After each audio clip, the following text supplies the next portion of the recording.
After that hiatus, Game On is back. Yes, we're back to bring you the conversations like you love to enjoy them. My name is Joseph Faulkner. Welcoming you all to this very, very beautiful edition of Game On. And it's an interesting one because we're going to start with a very, very, very, very interesting topic. But I'm not doing this alone. Eddie Ekwa is with me on this one. Eddie, what's going on, bro? I'm doing great. Really great, Kali. We have to be thankful for health. We have to be thankful for everything. And, I've got through my personal stuff, just had a surgery, but, football is one thing that puts a smile, to your face. So happy to be with my guys to talk about football. Let's go, because this is going to be spicy. And spicy it's going to be. We also have Femi Oyedola on this one. Femi, what's going on? How do you feel after that defeat to West Ham? Well, Kali, sometimes you win, sometimes you lose. Awesome. Someone said something very special. He said that team reminded him of the latter days of Arsene Wenger. Some of those players in the middle, stylish, kind of like, they can play football, but they get outmuscled very easily. And it was very similar. The team didn't have the muscles that we developed over the last few years, and it just wasn't a game to write home about. But again, you get one every now and then. Thank God we're not like Man United losing 3-0 every week at home. So you just have to throw stones. You just have to. Well, guys, let's get into it. And one big. So at the start of the season, from the first weekend in the Premier League, one of my criticism of Arteta and Edu has been the inability to sign a top striker. I've been of the opinion that Gabriel Jesus and Eddie Nketiah are not good enough to take us to the next level. We need strikers who are not concerned about work rates. They're not concerned about being involved in the play. Well, all they want to do is just stand, on the shoulders of the defenders and score goals. We need a natural goal scorer. And I know a lot of times Eddie makes cases for Nketiah, but then Femi, you're going to start this off, right? Eddie and Jesus. How do we get the best out of them? Are they what we need to get to the next level? Sometimes you have to make do with what you have. Because if you look across Europe, finding that top level striker that can get you 30 goals a season is not something you're going to get easily. That's the big question. Like, can you find someone? Lewandowski is of age. Aubameyang used to do that job for Arsenal. He fell out of favor. That was the last time we had, as you can tell, someone who was guaranteed to score 30 goals a season if everything went well. Harry Kane has been doing it for Spurs for many years. Haaland did it in Germany. He's coming to the Premier League. He's doing it. And if you kind of like look at it, it's only the wide players who then score goals after those names I've mentioned. You're thinking of your Salah. You're thinking of your Mbappe. I mean, Ronaldo's moved on these days. Messi was never a striker. He was more of a number 10 who just had superhuman powers. So they're not there. Those strikers are not there. We've been lucky to find people like Victor Osimhen come and score goals these days. So it's a hard one. And you see, those people are not available for 50, 70 million. You probably need to go and find 120, 150 million to find those strikers these days. So reasonably, can Arsenal get those players? It's a tough one. So now, looking at what we have, what's worked for us is having someone with the presence of Jesus who can really stress defenders, stretch them as well, make the runs and really work extremely hard for 90 minutes. Maybe it will not last 90 minutes running so hard, but Jesus will give you 70 to 80 minutes of hard pressing, which then frees up the incredible Martinelli and Saka to go and score goals. And that's why last season they scored a lot of goals, because the team plays to their advantage. So anyone who's going to be in that front line has to be a bit of a selfless person. That's where Nketiah comes in. Nketiah is a great backup striker. He's a good squad player, but unfortunately, he's not that selfless person who works for the team. Nketiah is a goal scorer. So he wants to play in a system, or he will fit into a system where you have a lot of the ball and you can give him balls behind the defenders. Away from home, he can't do that because the teams sit back. At the Emirates again, it's hard to do it because teams sit back. But because we have an expansive team these days, we have other guys who can find a player through the eye of a needle. We have Saka who can run past people and either score or lay it on the plate. Martinelli can do exactly the same thing. We've got Rice who can bomb forward. So because we have those players who can do the job, then it's a lot easier for him if he's playing at home to get those chances. And because he's a natural finisher, he will score goals. But unfortunately, you don't play all your league matches at home, do you? So you've got to go away from home every 2 weeks. And away from home, he doesn't have the presence to hold the ball up for you, which is what you need. And then that selflessness to run the rings around, as to really just run around for 70 minutes, knowing you're probably going to be substituted because you've run yourself to the ground, and then make sure you play for the team. So for me, the two of them complement each other in the sense that it's not all the time you find people who are willing to work and do the job when another person is off. And until that person is off, they don't have a place in the team all the time. And Jesus, he doesn't mind having to play 70, 80 minutes a lot of the time as well. You never see him moan when he comes off from Nketiah. You still give him a hug and everything. So they work together at the minute. And until we can find someone like Haaland, maybe we can find, if we're lucky, we've been linked many times now with Victor Osimhen. We can find a striker of that nature to take us to the next level. I think the two of them just work for us, but they're not going to take us to the next level in a nutshell. So Eddie, I know you have. I'm sure you have a totally different opinion on this matter. But I'm going to ask you the same question I asked Femi. Nketiah and Jesus, are they what we need to get to the next level? Is Nketiah as good as all the praises he gets? He's definitely not as bad as all the criticism that he gets. That's certainly one. I think the question has to be what the next level is, for Arsenal. The next level is, in my view, is for Arsenal to be challenging for the title and, to be competing among the best in the Premier League. And, for that right now, I believe that, we have the team to do that. And Nketiah is part of that team. For a young boy who's 24 years old and has never really been, given the opportunity to establish himself as a first team player in the Arsenal team, I think that there's a lot of credit that has to be given, for him. If you look at, what, and I take Femi's point, Nketiah, away from home, hasn't really done it. But I think you can go through the list of, prominent strikers that have also had struggles away from home in terms of building that. And you know what they say about strikers is once you break that dock, in terms of a certain level of performance, and when it comes to scoring goals, it tends to always start to flow. So yes, Nketiah should do better, away from home.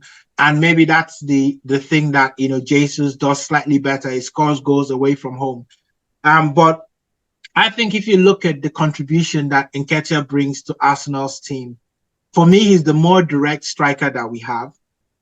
He creates a lot of havoc in the opposition box inside, the penalty box, which for me is very important.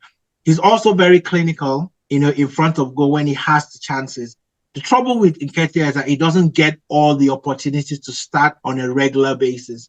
And for me, there are strikers that need, to be playing week in, week out to build chemistry with players. We talk about chemistry being important in teams. Chemistry important in the back of the defense is also important, at the front of in front of the attack as well. In terms of people knowing what to do. If you think about, all our famous, players that used to play, the likes of when Cesc Fabregas was playing in the team, what he was doing for Thierry Henry, what he was doing for Adebayor, when we had Ljungberg in the team, those chemistries matter in terms of establishing your pattern of play. And for me, I just feel that Nketiah needs to have a run of game so that we can really, really judge him to say whether he's good enough. Give him a whole season. Let him have a whole season of playing week in, week out. And if he's not delivering the goods, we can come back and say, you know what, he's short. But don't give a man 5, 6, 7 starts, yank him away from the pitch, and then now critique him on the same level as players who play week in, week out for their teams. I don't think that those criticisms are fair, for Nketiah, he's not definitely at the heights of Haaland, but I think we should keep the same energy when we talk about the contribution that he has for Arsenal compared to the contribution other strikers are having for their team or similar strikers as well. We know that Arteta, let me just finish one more thing. We know that Arteta has a certain style of playing. He wants his players to do certain things, going back to, the work rate and things like that. If Nketiah was a player that doesn't contribute, because I don't think that should be seen as a negative, the work rate that he does. If Nketiah does not contribute that way, I don't think that Arteta will start him in the team, because Arteta needs his teams to be doing certain things, and all players are not exempt from those non-negotiables, according to him. So, sorry, the non-negotiables are majorly off the field. Respect, and so but that's an aside. You're saying, oh, Nketiah should be given the chance for an entire season. No, nobody gets chances dumped on their laps. You do something to deserve the chance. You do something to deserve the opportunity until the hat-trick, because it's easy, and like you and I discussed off the air. Statistics are good, but they can be interpreted however you like. Nketiah has scored in 10 games, he has scored 5 goals. 10 games he has played, started 8, he has scored 5 goals. But that stat is very misleading when you realize that Nketiah scored 3 in 1 game, and then there was a 5-game period that wasn't scoring. And if there was another striker, if there was an option at Arsenal, he would have been benched because he wasn't scoring goals. About scoring away from home. So this season, he scored at home against Nottingham Forest in the 26th minute. And then against Fulham, he scored in the 72nd minute. And against Sheffield United, he scored in the 28th, the 58th, and the 58th minute. All 5 goals coming at home at the Emirates. You've made that point, and I've agreed with you in that point. And Eddie, you can't win the league based on home form alone. No, Femi, but you have to have the opportunities where you're playing week in, week out. How much opportunities do you call opportunities? Because he has started 8 games. He has started 8 games. Are you saying we should wait? Karolinka used to say that strikers need at least 10 to 12 run of games, right? Eddie, can I ask you a quick question? Let's examine. We were talking about Kai Havertz. We'll talk about him. I'll talk about him for just 10 seconds. Havertz, 9 times out of 10, he's just walking around the pitch. It's not the fact that he is not a good football player that we're worried about. The fact that his body language is poor, which then means most of the time his output is also poor. The same thing with Eddie Nketiah. When you see Jesus in the team, Jesus will run for 60. I can't allow you to make that premise to compare the contribution of Havertz to Eddie Nketiah. No. I'm talking in terms of. I'm not saying goal contribution. Let's not do that. Not in terms of contribution, work rate in the team. Let's not do that, because we know that Havertz is subpar when it comes to his contribution in the team. When it comes to, I'm not saying contribution in terms of goals. Sorry. Femi, let me ask Eddie this. What do you mean by contribution exactly? Running around the field, or assists, or goals? What exactly do you mean by contribution? Femi made an example of people walking on the pitch, right? And that was what he said. That Havertz sometimes just walks on the pitch. That's not Nketiah. So I'm looking at some stats now, and Havertz, as he's walking around the pitch and whatever, has won more possession for Arsenal than Jorginho and tackles than Jorginho and Nketiah. For a man who is walking around, so that's what I'm saying. That's why I said we can interpret statistics. Havertz is not a defensive player either. For all the stick we give him. If we want to go by that same energy, we can talk about non-attacking stats for Nketiah to buttress any point. But we're not doing that. We're talking about the point is, and my point remains this. Femi, you talked about getting 30 goal strikers and whatever. We don't need to get a 30 goal striker, because we have wingers who do 15 goals each. And we have midfielders who do between 8 and 12 goals, each. And all you need is another 15-goal a season striker. And I asked Eddie this question before we came on air. Can you guarantee that Nketiah will do enough to give you 15 goals in the Premier League alone this season? I think he can do 15 goals in the league if he goes the full 38 games. I think he's capable of it. But what I tell you is 90% of those goals will come at home.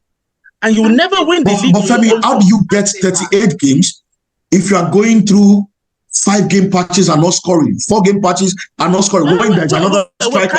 Kali, look at the maths. We played 10 games this season. He scored 5 times. Because Jesus has been injured. If Jesus was fully fit, that period of 3 to 5 games that he wasn't scoring, Jesus would have played, would have come in. I agree with you, but you asked a question, and you said if he plays 38 games in a season, can he get you 15 goals? No, I didn't say if he gets 38 games. I'm looking at the dynamic. As in in and out of the team. Arsenal as it is right now. Can you guarantee me that? No. Because he won't even put the manager in a position where the manager can't drop him. And that's the problem. Because you've got to put the manager in a position where he cannot drop you because you are delivering constantly. Kali, we all can agree that Eddie Nketiah, apart from having the first name as Eddie's, he definitely has Eddie's nude. Something that we don't know, that someday will come to light. But until we know that, then we probably just need to agree that no matter how evident the proof is, Eddie will still find something else to say about Eddie. We're talking about a tenuous proof. Before you came on this on air, we're looking at other strikers, same amount of games this season and their contributions. Will you shock you to hear that Eddie Nketiah scored the same amount of goals as Ollie Watkins, with the same amount of stats? In the Premier League. In the Premier League. But do you know how many goals Ollie Watkins has scored outside of in the Europa League as well? We're talking about Premier League now. You're saying okay, so even in the Premier League, Ollie Watkins has spread his goals to score key goals. Not 3 goals against Sheffield. Not 3 in one match against the weakest team in the league. The bottom exactly against the bottom team in the league. Telling me that scoring 3 goals is a negative. We're not saying it's a negative, but against the weakest team in the league. For scoring 3 goals regularly. Eddie, can I say something to you? Just so you know, in Premier League history, Sheffield United, before this season, were the worst team in Premier League history. Now, if you look, let me finish. If you now look at the stats again, after 10 games into any Premier League season in history, this Sheffield United team has again gone on to beat their previous record of being the worst team ever in Premier League history. Ever. I would have scored, my grandma would have scored against Sheffield United. Let me ask you a question. How many goals did Man City score against Sheffield United? That's the worst. Away from home, they scored 3 goals. If they come to do you know how many goals Newcastle scored against them? They scored 2 goals. Okay, 2 goals, sorry. First game of the season. Away from home. You know how many Newcastle scored against them at home? No, but you're talking about the worst team in whatever history. Yeah, they're the worst team. And you brought Man City will kill them 20-0, even if possible. No. Femi is countering the example you gave. You quickly brought Man City. How many goals did Man City score?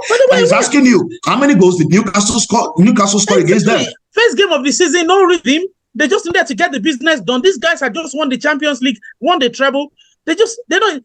Are you equating that to a team that is fully functional at home that will destroy them? You're making it as a negative that Arsenal scored 5 goals against Sheffield. Why do you keep bringing this negative, positive thing into the conversation? Nobody is talking about negative. No matter what we say, Eddie will always have a different spin to anything that involves Eddie Nketiah. Femi, you made the case that scoring against Sheffield United is easy.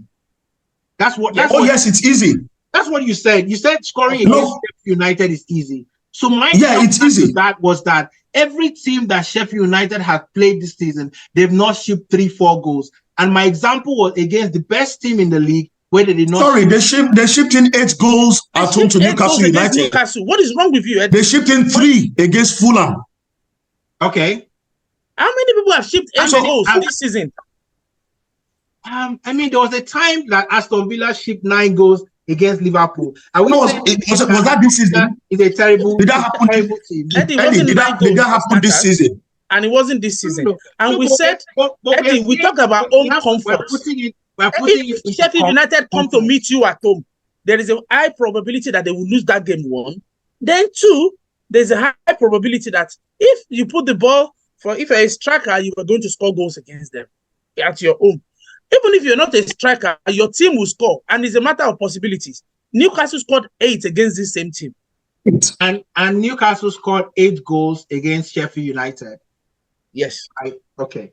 That's fine. Sheffield United are not the greatest team in the Premier League season. And can I tell you something powerful? And that's Sheffield United had their first team out against Newcastle when they shipped 8. They came to Arsenal with 6 or 7 of their first team players out, and we could only score 5. That tells you a lot about the player that was in front for us. The whole team were playing this guy on to score. We should have scored 10 on the day. Hold on. Don't just say that flyingly. You said Sheffield United did not start their best team. Then they shipped 8 against Arsenal.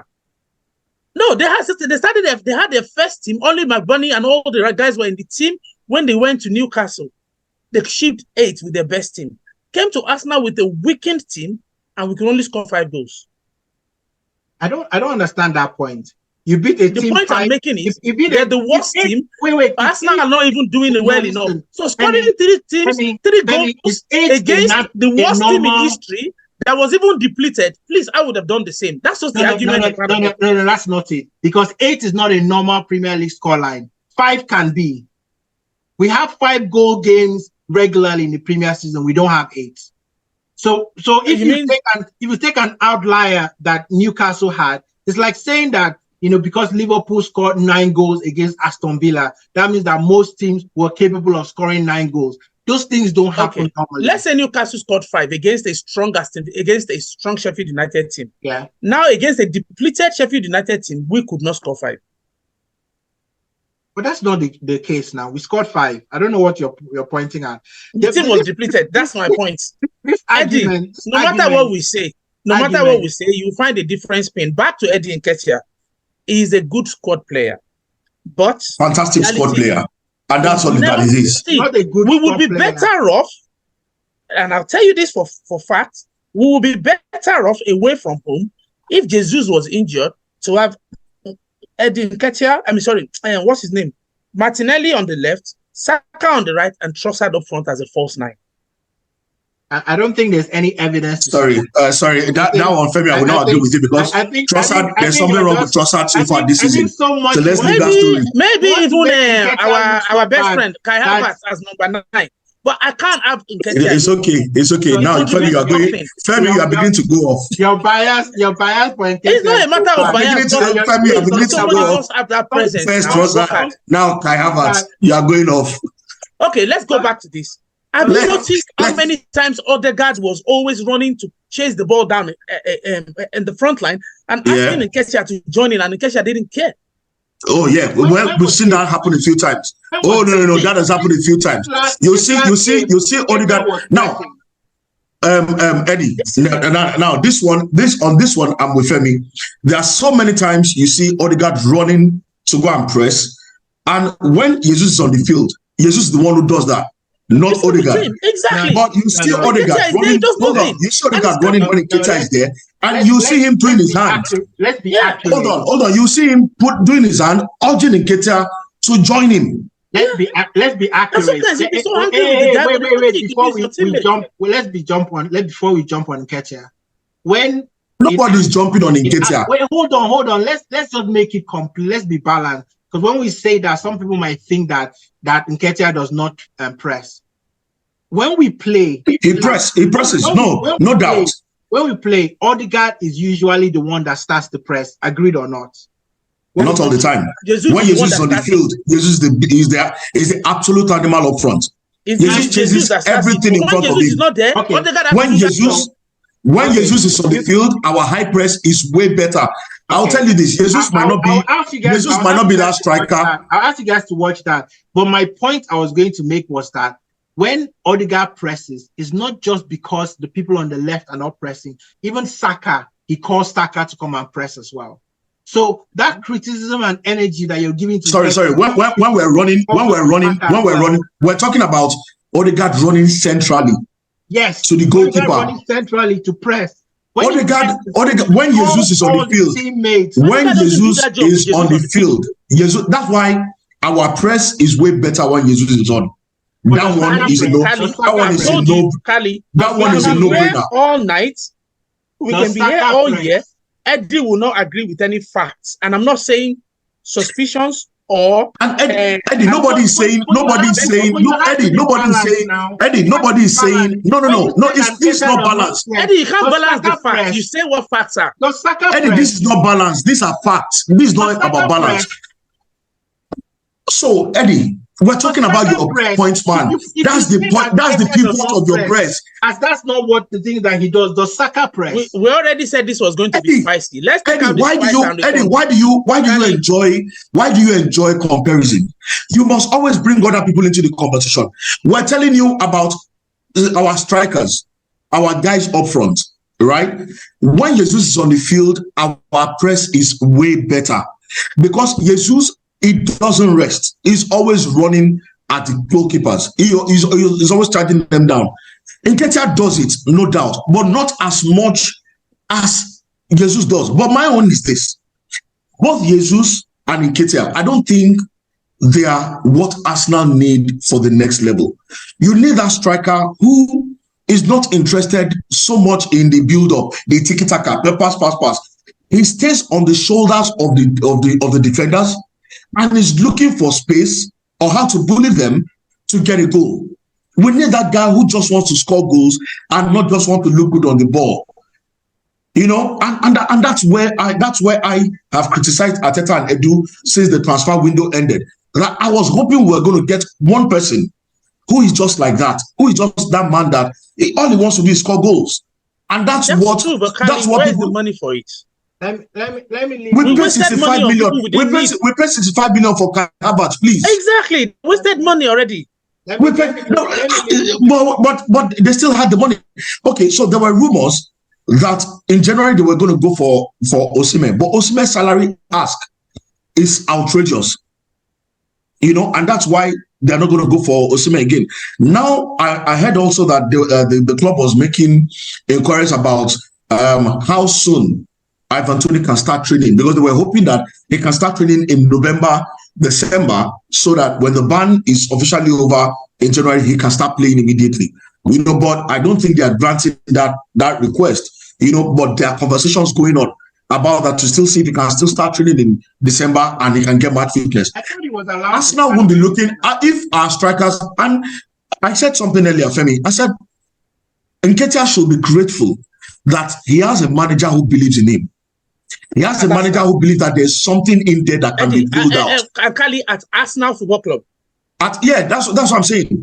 Because away from Arsenal, he can go to Sheffield United and they can believe in him. But he's not Arsenal. No. But unfortunately, or fortunately for Eddie, the manager at Arsenal believes in Nketiah. That was why even when his contract ran out and West Ham were all over him and all of that, Arteta and Edu did everything to make sure he signed a new contract. But wait. Even if he should be grateful, yeah, and they increased the salary. Point out the fact that that's trust. Even though it's okay, but that same manager lost faith in Pepe, believed rather in Kai Havertz. Pepe was lazy from the start. Don't worry. But believed in Kai Havertz. He believes in Kai Havertz. But at the end of the day, the manager has a job on his hands. He needs to find a way to get the team scoring a lot of goals. We need to, because like you pointed out, Femi, you can't have a depleted Sheffield United and not be able to put them properly to the sword. Yes, we scored 5 goals, awesome, but we should be scoring 8-10 goals against Sheffield United. And if we're going to look at, I'm not delusional to think that we're going to beat everybody that comes our way. But because I know, I was surprised we scored 5 goals against Sheffield. Because I've been worried about our goal scorers. I've been worried, and I'm going to continue being worried about it. Because we're not scoring enough goals. We need to start our scoring teams. But guys, we need to move on. Because I know Eddie will never agree to whatever we're saying about Eddie. About the other Eddie, but it's okay. And so maybe one day we'll find out what Eddie has over what Eddie has over Eddie.